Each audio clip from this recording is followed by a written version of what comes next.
এই বিল্ডিং এর উপরে দেখতেছেন যে গ্লাস লাগাইল ঘর, এটা হচ্ছে এসকে জিম সেন্টার। আর তলে তো ভাই একটা ফান দোয়ান যেন দেখলাম, বাপ রে বাপ, আমি তো দেখি একদম অবাক। বুঝছুন ভাই, বাইরের থেকে ইরু মজা লাগতেছে, পরে আমি কই যে না ভিতরে আমায় দেখি। বুঝছুন পরে লালে লালে কয়া ভাই যে ভিতরে হামাইতেছি, বাপ রে বাপ, ও ভাই ডেকোরেশনটা দেখছুন ভাই। এই বাইরে তো কম বেশি আইনারা ছবি চিনুন, এই ভাই কইব।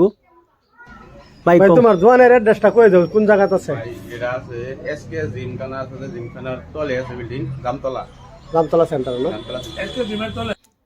পরে কই নাই ভিতরে অনেক করে ঘুরায় ঘুরায় দেখাই, ডেকোরেশন দেখছুন ভাই।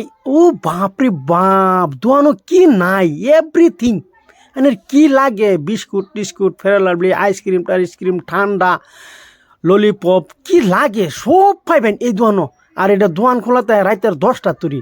আর এটা দোয়ানটা আছে কই জানুন, Dhing to Nagaon route, Jamtala centre.